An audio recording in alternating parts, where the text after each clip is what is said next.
Nous sommes dans le cadre de l'accompagnement de l'État gabonais. Nos attentes sont multisectorielles.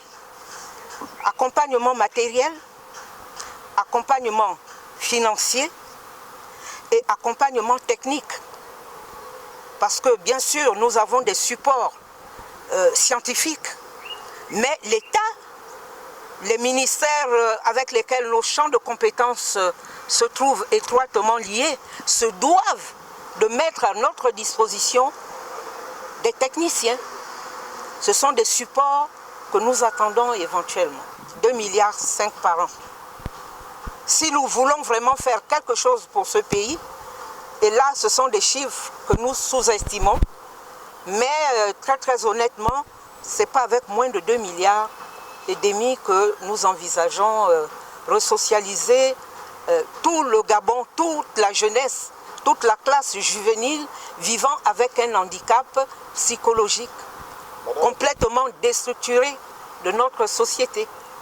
En dehors de l'État gabonais, nous avons des partenaires qui se sont déjà mobilisés, qui n'attendaient que, disons, ce lancement officiel pour nous disponibiliser tout ce qu'il faut. Ça, c'est au niveau de l'accompagnement des entreprises. Maintenant, au niveau étatique, nous lançons tout simplement un appel. Parce qu'il s'agit des jeunes compatriotes. Nous sommes tout simplement des opérateurs sociaux.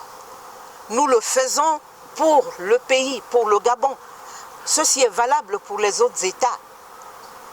Et en dehors des entreprises de l'État gabonais, nous avons des partenaires traditionnels qui sont l'Union européenne, nous avons les Nations Unies, que nous avons ciblés et avec lesquels il y a eu abondamment des échanges à ce sujet.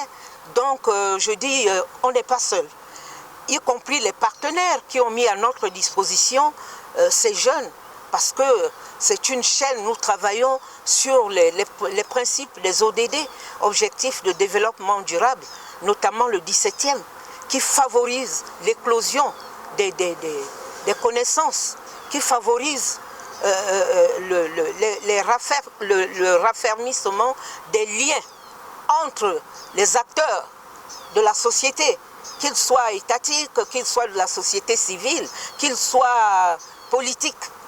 Nous n'avons pas vraiment identifié qu'il nous faille travailler uniquement, exclusivement avec tel bord ou tel bord de la société. Il y a des jeunes déscolarisés qui se retrouvent oisifs et qui deviennent des jeunes dans la rue et qui vivent avec cet handicap et posent des actes malencontreux, qui posent des actes de dérive au niveau de notre société. Ces jeunes-là nous intéressent. Ceux issus des milieux carcéraux, pour éviter le récidivisme, nous intéressent. Les jeunes orphelins du sida nous intéressent.